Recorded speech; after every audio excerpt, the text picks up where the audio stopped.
Good afternoon, everyone. My name is Tom Kalil. I'm the Deputy Director for Technology and Innovation with the White House Office of Science and Technology Policy, and I'm joined by two of the rock stars of science, Arati Prabhakar, who's the Director of the Defense Advanced Research Projects Agency, and Dr. Francis Collins, who's Director of the National Institutes of Health.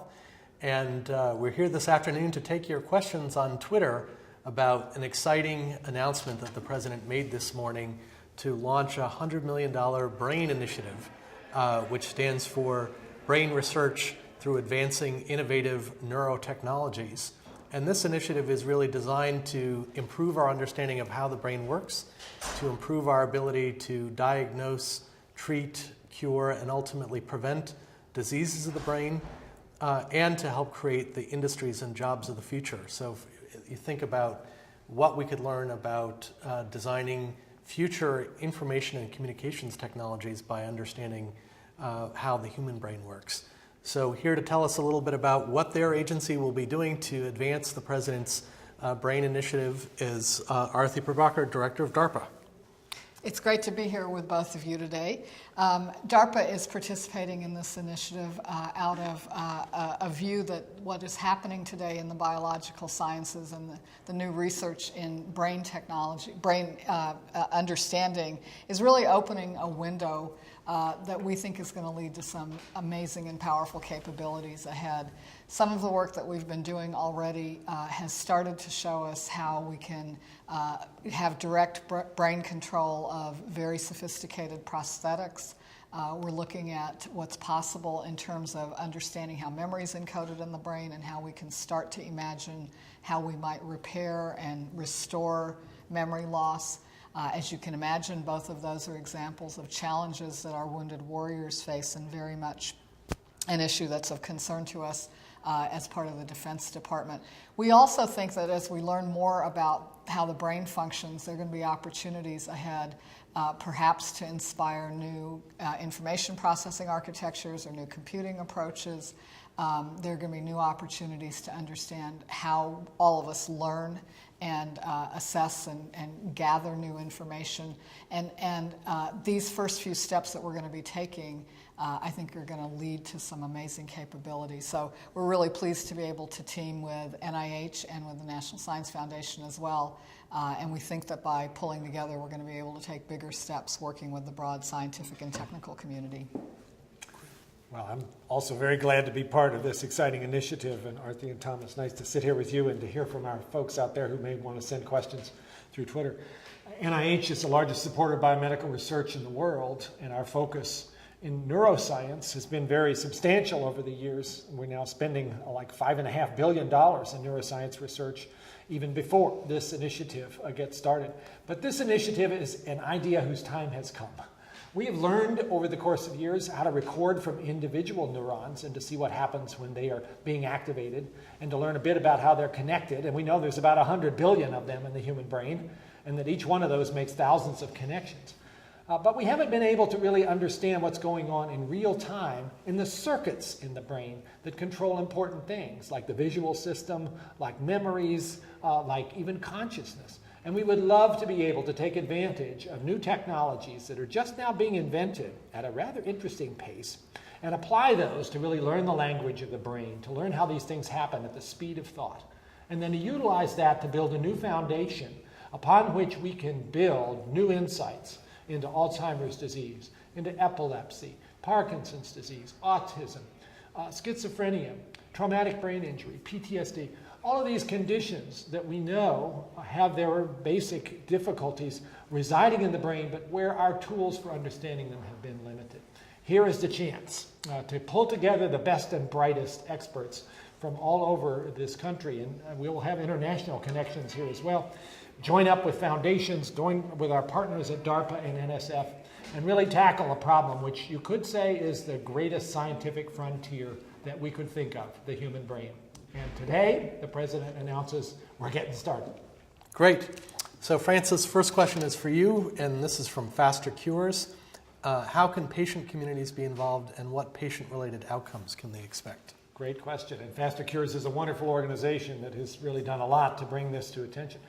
Well, clearly, I just mentioned a list of diseases which we believe ultimately will benefit from this enterprise. I want to be clear that that isn't going to happen overnight as we try to build an understanding of the emergent properties of the brain and how these circuits work. We are gradually going to get those insights that lead to advances in human disease. It'll be very important, though, to have patient advocates as our partners all the way along, and for us to understand in a two-way conversation how this enterprise is meeting those goals. And we will need the support of patient advocates for this kind of enterprise, recognizing that it is not going to be an overnight sensation, but something that will require a commitment over the course of quite a few years. Just as with the Genome Project back 20 years ago, where that kind of support from patient advocates was critical to get an enterprise underway that many people were skeptical about, but which ultimately has transformed a lot of what we do in medicine today. Great. And Arati, the next question is for you. Can you please address the concern that there'll be a brain drain of funds away from other research areas? And this is from Michael Thomason. Within DARPA, this is an initiative that we're excited about, but it's really one of a very broad set of activities across a diverse portfolio of interests. And that ranges from a number of things that we do that are much more military unique, but across the technology spectrum, other areas of biologically inspired research, including looking at new approaches to diagnose and then treat infectious disease, work that we are doing on the big data front, which actually may have some very interesting applications in this enterprise as well. But more broadly, where we're trying to develop the tools and the capabilities that will allow many different application areas to use new insights to get real insight and knowledge and meaning out of vast heterogeneous data sets. Other work that we're doing to advance the frontiers of material science and to come up with new pathways to come up with materials with novel properties that we haven't even been able to imagine yet today. So in the broader DARPA context, this is one of a larger number of exciting initiatives. And in each of those areas, the way we get our work done, of course, is by working with a broad technical community. And so it's always very much something in our minds to make sure that we see that we continue to have this robust science and technology enterprise across the country, not just in this area, but in many others as well. Great. Francis, this next question is for you, and this is from Puneet Kolapara, and he asks, where will the money from the BRAIN initiative come from?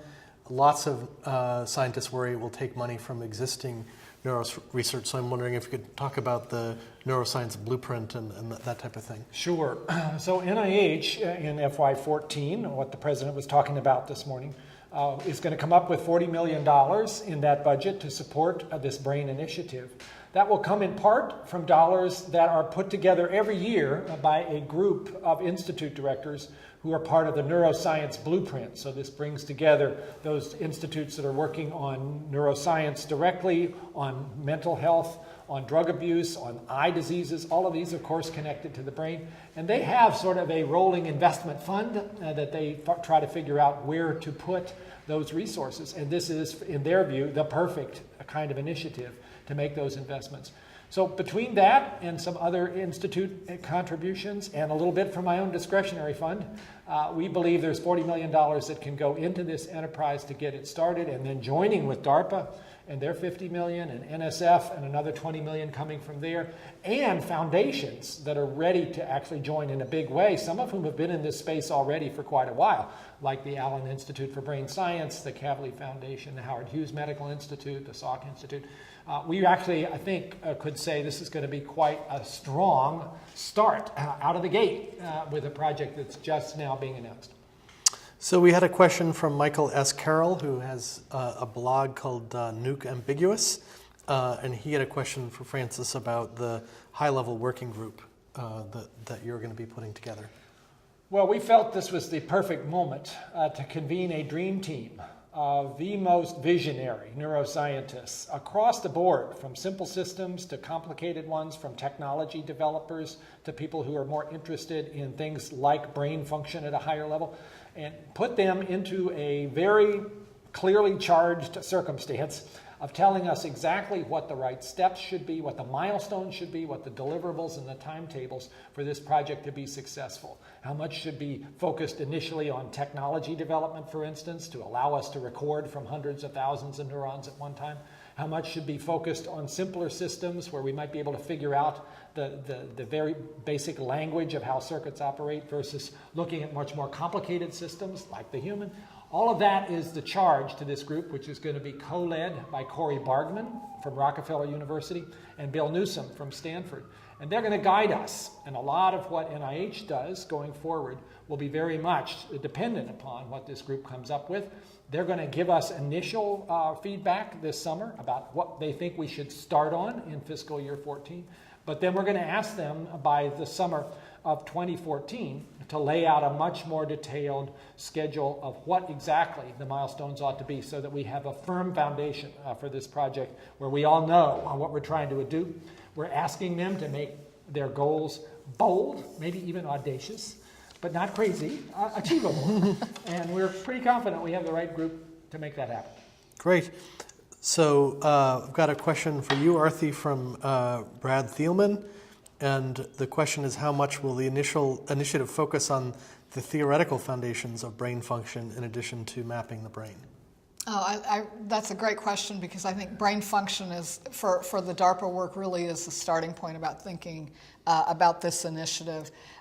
That's the line of inquiry that we're really taking is, I think we have some understanding at the neuron scale. We're able to measure what's happening. Of course, traditional neuroscience, I'm told by our neurologists is, we've learned our neuroscience stroke by stroke, so we have this sort of macro picture of how the brain works. But really the interesting question, I think, lies in that mid-range, and that's going to be the most fruitful area, we believe, from the work that we're doing so far. And so, in fact, studying brain function and being able to build a theoretical model as we go, something that we will, of course, be refining as we learn more and more. I think that's that interplay between a model that we can test and then more data coming in as we develop new tools and sensing. That's really going to be a very, very fertile direction for this research area. So I think that's exactly where I would expect to see the good results coming from. Great. Francis, this one is for you, and it's from Adam Steele, a.k.a. Mr. Steely Dan, and he wants to know how are the findings of the BRAIN initiative going to be made publicly available? So maybe you could talk about NIH's leadership in public access and also some of the things that NIH has been doing to make data more broadly available. That's a great question. So we firmly believe, and this is strongly supported across the government in terms of the science agencies, in making data accessible immediately to all those who might be able to utilize this to make new insights into biology and medicine. In a certain way, this got a big leap forward with the Genome Project, which I had the privilege of leading, and which decided back almost 20 years ago that all the data produced by that project would be immediately placed on the internet without any barrier to access or any attempt to file for intellectual property for things that seemed like they really were basic science and they should be in the common public domain. The BRAIN project will follow those same principles of immediate data access, because while there may be a core group of individuals who are working on this effort, the neuroscience community writ large is going to be very interested and very powerful in being able to build on what the core group produces. So we will make every effort to immediately test any new data that's produced to be sure that the quality is good. We don't want to put stuff out there that's going to mislead people. But as soon as it looks as if there's a data set that is well quality controlled, it's going to be available. And again, NIH feels very strongly that this kind of public access to data is a critical part of why the taxpayers pay us to do what we do. And it's an empowering kind of procedure for science in general. And I might say it applies not just to scientists, but to the general public. We very strongly are pushing the idea that any publications that comes out of biomedical research should be accessible to anybody who's interested in that information without necessarily having barriers of cost get in the way. And right now, anything that we support is available for free within 12 months. And there's certainly conversations about shortening that time, which we're very interested in seeing come to pass.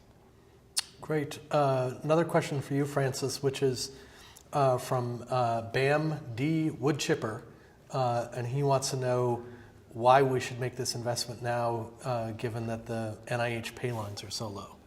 Well, that's a very serious question, and of course we are deeply concerned at the present time. The support for biomedical research is in a pretty difficult pickle. Over the course of the last 10 years, the NIH budget has actually lost about 20% of its purchasing power, with flat budgets and inflation eroding our ability to conduct research. And of course, the sequesters, which have just happened, have further caused a hit to that resource support, with $1.5 billion being removed from NIH's budget for the current fiscal year. So one might well ask, is this the wrong time to be starting something new and innovative? But if you could see, as I think we all do, the opportunity here for actually the next big advance in neuroscience that's going to have implications for patients and their families who are waiting for new breakthroughs to occur for Alzheimer's or Parkinson's or autism. And you could see the technology has just about now arrived at the point where this could happen. It would be very hard to say, well, we're going to hunker down for a while and wait until the budget gets better. Be clear now, the initiative that we're talking about, the BRAIN initiative here, $100 million, that is still only in the neighborhood of 0.3% of the NIH budget. So this is not going to have a huge impact on the rest of what we do. And of course, the people who are supported through the BRAIN initiative will be those wonderful, bright neuroscientists who might otherwise be seeking support through some other means from NIH. So it's not as if we're taking this money and putting it somewhere else that is completely disconnected to the overall enterprise. Frankly, I wish we could go faster. If the budget circumstance gets better, and if this project looks as promising as I think it will, maybe we'll be able to ramp it up and still be able to be in a circumstance where we can see everything else flourish as well. But right now, it just seems like it would be the wrong time to decide we're going to put this on hold when the promise is as great as it is. Great. And Arati, this question for you, and this is from Gabrielle Rabinowitz, and she wants to know, how will the labs that are going to be part of this initiative be selected for funding? Yes, I think the way our programs work, and I'm very, very similar in some ways to what NIH and NSF do as well. We want to make sure that we are able to have an open opportunity for every researcher in the country that has a great idea. And so our work is done through competitive processes, and once a program is defined, we typically go out with a broad announcement and actively work to make sure that everyone knows about it, because we want to get proposals from the best possible places. And that means, for us, it means, of course, the research community that already knows about DARPA, but we also really make an effort to reach out to people that don't already know about us or know about our work. And then through a competitive selection process, we end up making awards. Across DARPA, our work gets done in universities and companies of all sizes, as well as government and other kinds of laboratories. This particular work is somewhat more research-oriented, so I would expect to continue to see a greater preponderance of laboratory and university funding, but again, a very broad swath of participants. And I'm actually going to take this next question. Go for it, Tom. This question is from William Pomerantz, and he wants to know whether there are any X-Prize style incentive prizes as part of the BRAIN initiative. This is a real area of interest for the Office of Science and Technology Policy, and we were able to work with Congress to get legislation passed that gives all agencies the authority to support incentive prizes of up to $50 million.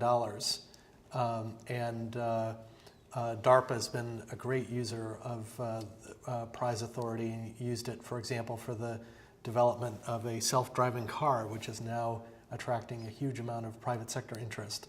So we don't have any immediate plans for an incentive prize in this area, but we would love ideas about the appropriate use of incentive prizes. There's a lot of interesting stuff going on in the area of using incentive prizes for big data related challenges when you make a lot of data available to the public and encourage global communities of data scientists to extract more value. So great question, an issue that we'll be continuing to take a look at. Can I chime in on that? Sure. The next chapter of the robotics challenges is underway right now at DARPA, and this year's DARPA Robotics Challenge is about robots that can help in a humanitarian aid or disaster relief scenario. So specifically robots that know how to operate in a human-designed environment. So can they climb stairs? Can they turn knobs?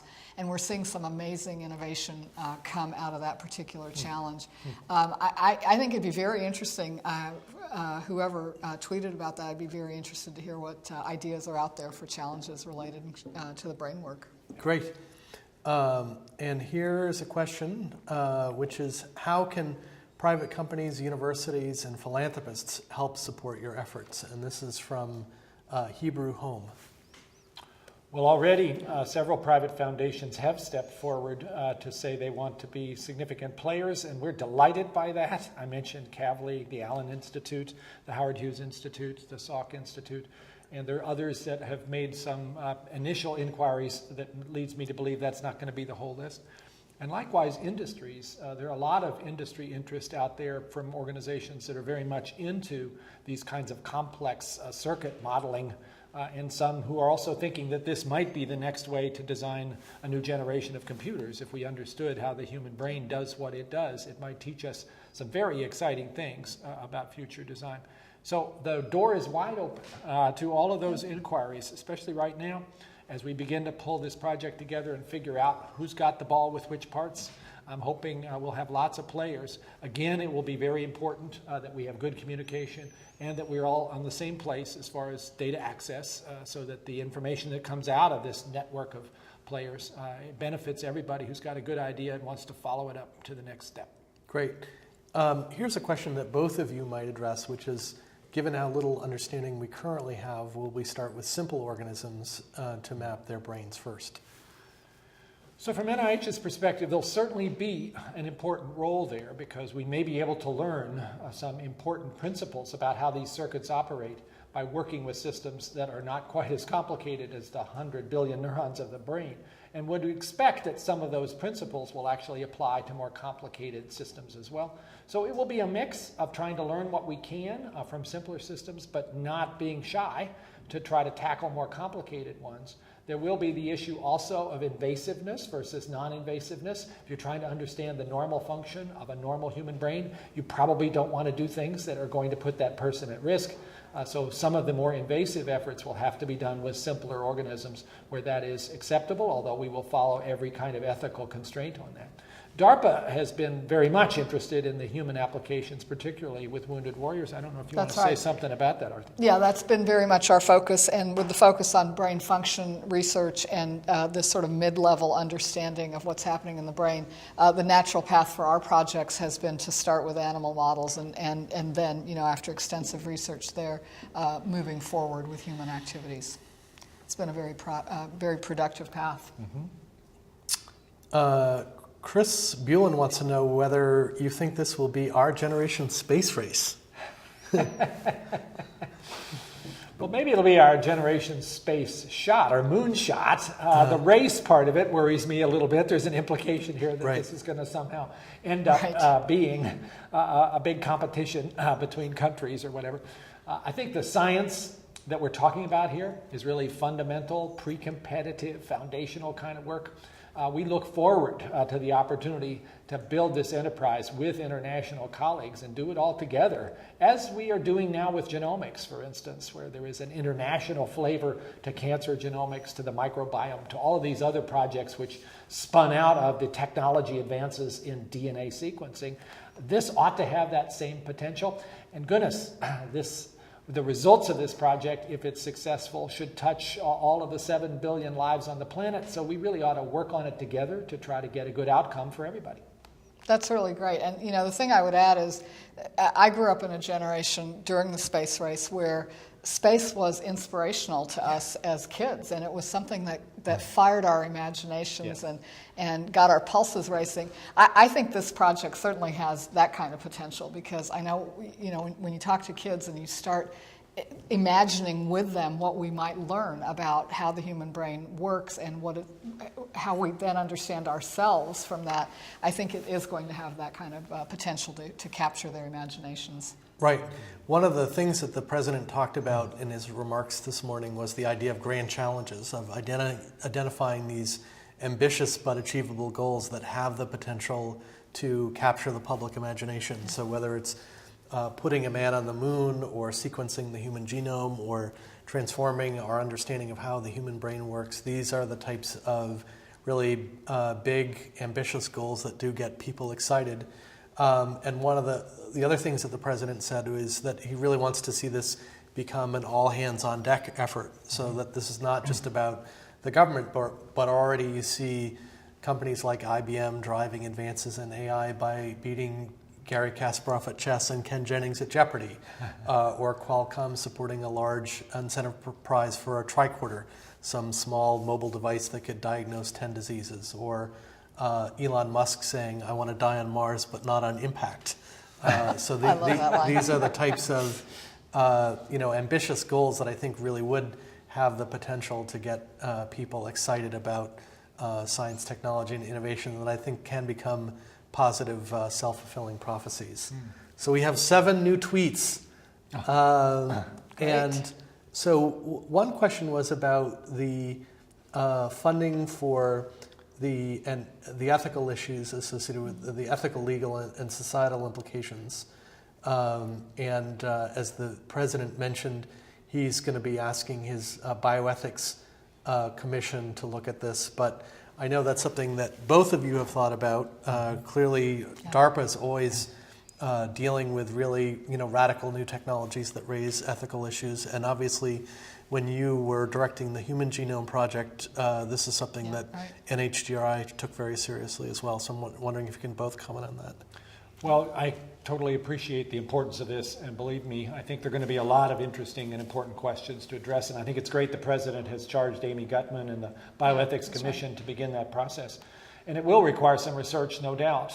The Genome Project, perhaps maybe for rather first time, decided this was such a major part of what was being proposed that this would be done in a forward-looking way with a substantial budgetary contribution to the effort. And we can learn a lot from that experience of trying to be proactive, not waiting for the crisis, but trying to imagine what the most important questions are for society and how we can prepare ourselves to be sure we're going down the right path. And I think that's the same kind of model we can follow here. Yeah, I think that's exactly right. I think that's one of the few areas where we have tried as a society to start asking the questions before the technologies really roll out, and I think we really need to do that here. I always like to distinguish between the two pieces. One is the ethical manner in which we do the research that we directly sponsor, and I think that's very important for us to continue to do. But it's also quite clear because there are clear laws and regulations that govern that. The much more interesting questions really come as we start, imagining where this could go. And there, of course, we don't know what the answers are going to be, but we as a society are going to need to grapple with that, not just the scientific and technical community, but a broader group. And so I think it's terrific to have the President's Commission on Bioethics engaged, and that'll be very helpful to all of us as we go forward. We also have another question about how do we move ideas more rapidly from basic research to application. And another project that you two are working on together aims to do just that in the area of drug discovery and development. So I'm wondering if you can say a little bit about that. I'm happy to, and it has been great working with DARPA in this space of translation. How do you take basic science discovery and apply all of the bright capabilities that DARPA has in terms of engineering real savvy, smart ideas, and how you could meld that together with biology that NIH knows about. In this case, it's a project to try to develop a biochip that allows you to determine whether a particular promising drug candidate is going to be safe or not in humans without having to use animals, but giving you a data point that's actually more reliable because the biochip is loaded up with human cells. And we're having a really good time working with DARPA on that as a collaboration. And I hope the BRAIN initiative will present many others like this. Yeah, I think that's exactly right. And you know, our two agencies have different missions, different ways of working, but these are places where we are extremely complementary, and you know, I think it's a promising sign of more good things to come. Indeed. Great. Well, I'm sorry we weren't able to answer everyone's question. We've got a bunch more fantastic questions, but we encourage people to stay tuned to whitehouse.gov, and we'll continue to look for other ways to engage the public in this important initiative. Thank you very much. Thanks. Thanks.